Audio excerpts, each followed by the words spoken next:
Yo mga ka-George, nasa bali arito subong sa Canlaon City. Ginbisita din namon mga ka-George ang aton nga or ang padusdusan slide, no? Diri sa may Canlaon City. Sa din na feature naman siya sa may KMGS mga idol. No, so explore ta ning ini nga lugar kay do katahom gid. Hi kaway.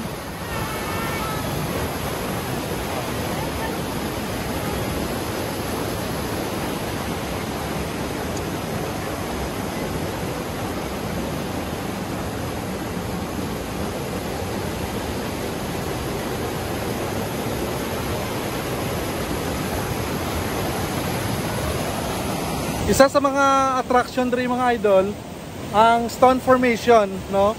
So I think kalina siya sa may Mount Canlaon man nga mga bato nga ginaagyan sang tubig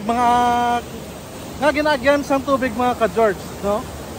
Kag ang iban magpaligo dire amo nang gitawag siya nga padusdusan, kay kapadusdusan na sila mga kapaligo, di lang mga bata kapadusdusan na sa may ining bato pakadto sa dalom.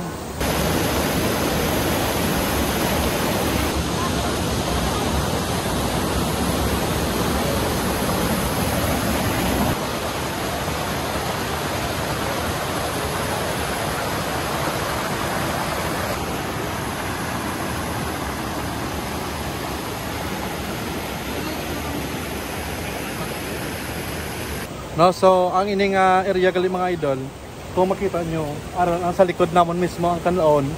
Pero hindi siya makitaon kay tungod nga damol kayo sang fog. Pero kung nataw nyo ang dalom sini mga idol, ang balas, ang simento, no, kitaon gid nga affected ini siya sang pag bugas sang madamol nga aso sa naligad sang Mount Canlaon mga idol. So natawan nyo bla ang iya diri nga duta. So mga lods, pakadto kami subong sa gamay sini nga falls, no, sang padusdusan. Kag by the way, shout out mangali kay Sir Arthur, kay Sir AJ, kay Sir Marlon nga nag-guide diri sa amo, no. Daw medyo karulbaan ang pagpasaka namo sang motor.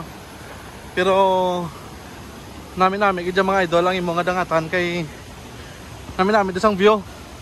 No, so bisita kamo di mga idol.